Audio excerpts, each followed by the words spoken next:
Hello and welcome to FPL Animate. My name is Oded. After a long vacation in Thailand for 1 month, getting some tan and watching games in the middle of the night, I'm back home and back to make some videos, so whoever missed my amazing voice and English accent, and more important, whoever missed my graphics and my contact, I'm here again ready to bring you more videos each week. In this video I will take a look at some of the players who got double game week in game week 26. And as always, I will be focused more on the differential players that have low ownership and can get you some big points. No need to talk about Liverpool, Spurs or Arsenal players who have double game week as well. We all know who they are, everyone will pick, and not much to say about Salah, Alexander-Arnold, Kane or Ramsdale. So let's focus on the other teams and players who you can add to your team and can boost your rank due to their low ownership. And of course, as always, if you like my content, please subscribe and like my channel.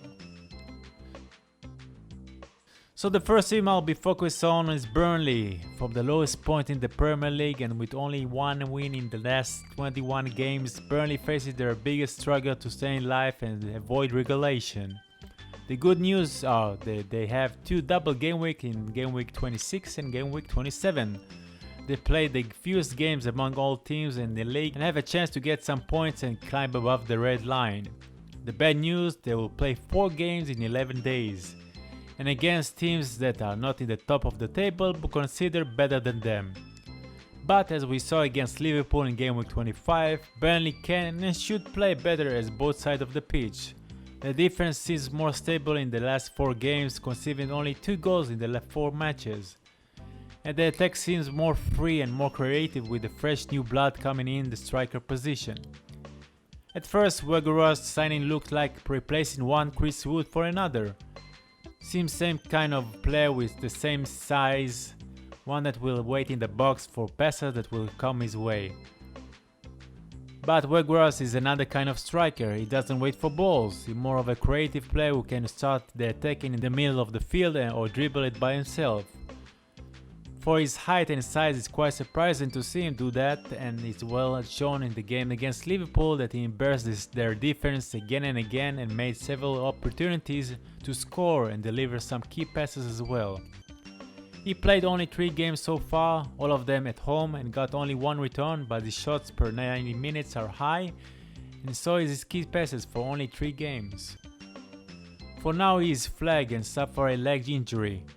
There is 5 days until Burnley next match, so keep an eye on this condition, because if he is fit, then I reckon his ownership will rise pretty quick over the next 5 days.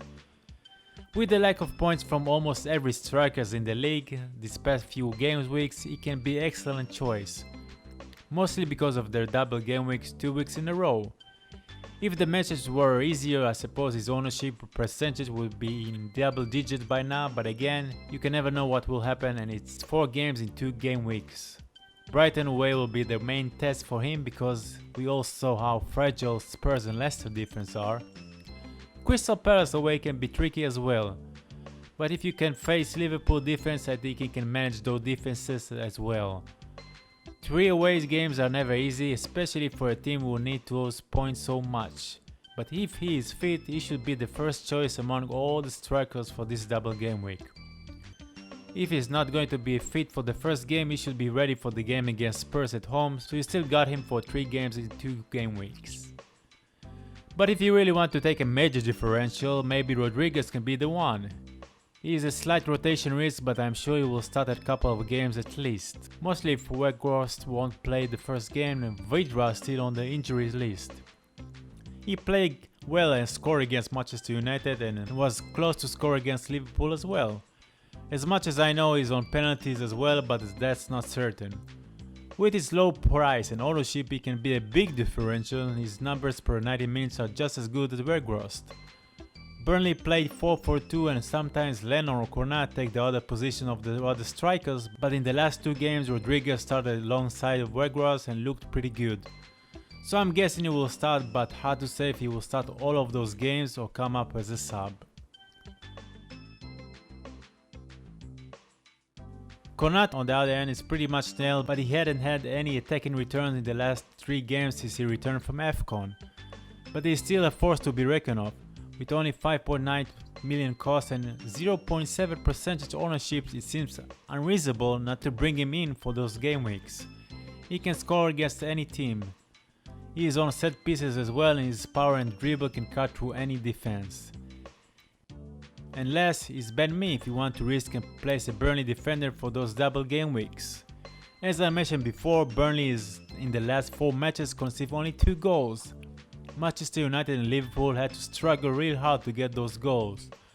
So against teams like Brighton, who usually don't score much, and against Palace they can keep a clean sheet. Against teams with more firepower in front like Spurs and Leicester, it will be harder, but still can collect those 2 pointers, and who knows, maybe get an attack in return as well against those weak defensive teams.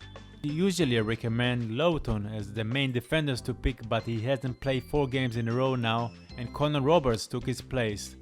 Doesn't mean he won't play any of those games, but for a sure pick I will go with Ben Mee. The centre back only missed 3 games this season and played 90 minutes of all of the rest of the games. He got 2 attacking returns, and his low price and ownership do apply for the ones who are willing to take a risk on Burnley defender. He can conceive in all of those games and still come out with 8 points. Can only go up from here, so you might want to save him as spot next to Liverpool and Arsenal defenders in game week 26. Other team who will have double game week in game week 26 will be Crystal Palace, facing Chelsea at home and then Watford away. Burnley and Wolves will be the next until game week 28.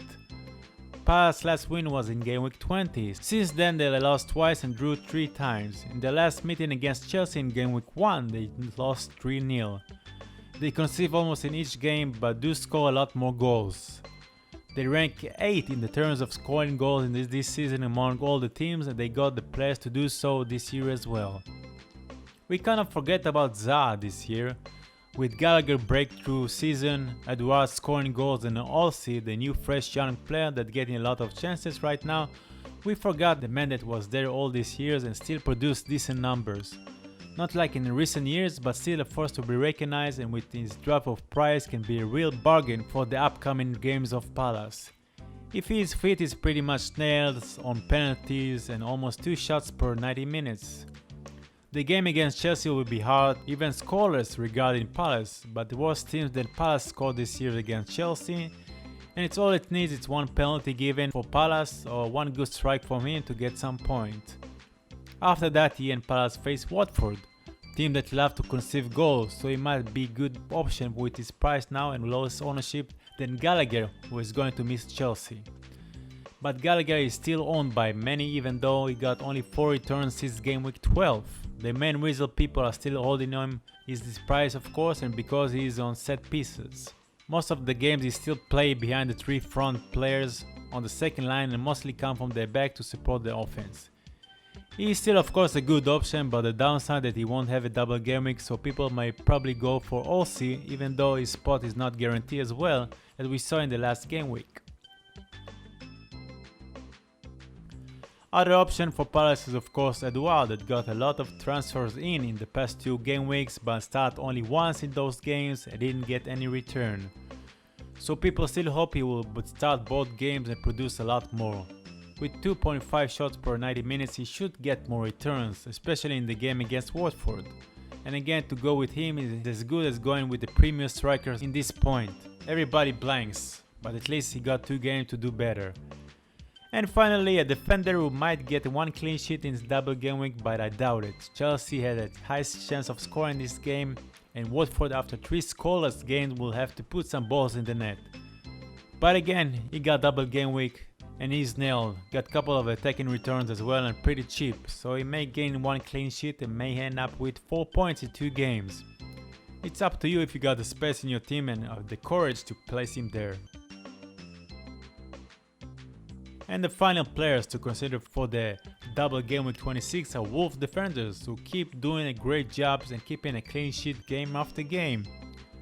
The latest one was impressive against Spurs. You can choose whoever you want from their defense. They all come in a cheap price and low ownership, and even if their fixtures doesn't look too appealing now, they will be from game week 28. So it will be a good idea to bring them now for the double game week and go with them in the long run. Leicester, Arsenal and West Ham will be hard games to keep a clean sheet, but there is always a chance for a clean sheet for a team that conceded only 17 goals this season, only second to Manchester City. Wolves doesn't score much, but the two differential that I picked managed to get some taking returns. Et Nouri replaced Marcel in the middle of the season and kept his place most of the games. He should start against Leicester, but I'm not sure he will play both games this double game week. If I knew he would guarantee to start, I would recommend him as the first choice among Wolves defenders because he's the cheapest one and the most attacking one. But I do think he will keep his place in the starting lineup, so for the long run I will surely pick him. Sias just got back from AFCON and took his place back, and no one will move him in from there ever again. Kilman and Cody may be cheaper than him and play brilliant, but Sias is more dangerous on the attacking side on the set pieces. But if you want to save some money, Kilman and Cody are fair picks as well. As I said at the start, Wolves defense is just great and the upcoming fixtures from game week 28 are pretty good. So if Burnley or Palace defenders look a bit risky, maybe take a player from a team that got the second best defense in the league and got 2 games on game week 26. And that's about it. Thank you for watching my video. Do subscribe to my channel and give this video a big like. Not easy to make those videos on a weekly basis, so appreciate the effort and show me some like. Goodbye for now and good luck to all.